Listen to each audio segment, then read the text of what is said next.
Hi friends! So I am in Hawaii sitting in what has been my backyard for most of this week. And to get this out of the way, I have seen at least a dozen unfamiliar fishes, a bunch of crabs, sea urchins, dolphins, a mongoose, and a baby humpback whale. Besides all the animals, I think the most remarkable thing that I've seen here is how intent this island seems to be on undoing itself. Look, I'm sitting on lava. So at the end of my 8th grade year, we had somewhat of a graduation ceremony. I got to straighten my hair and wear high-heeled shoes, and we sang Seasons of Love from Rent.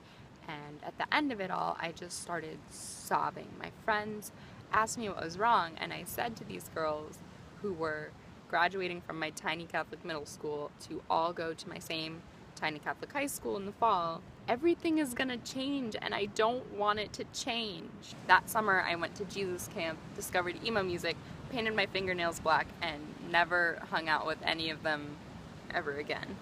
And now I'm sitting here on the youngest in a series of islands that rose up through hot spots in the Earth's mantle. They shoot up from the center and they cool and harden and slowly get worn away by the sea at the edges. It's Radish Time, a geology channel. This is also a place that's seen the co-opting and colonization of people whose stories I can't tell. This is a place that through eruption or erosion says, listen, this time I'd like to destroy myself, to paint my beaches black, to carve out all the bad parts with waves and waterfalls. How do you think it got so beautiful? Everything's going to change. It has to change, but it's not enough to imagine that it's just an upward climb into the light, getting better, always better, with to-do lists and bold risks that end in wild successes and your same old middle school friends. It's not always a bad choice to self-destruct.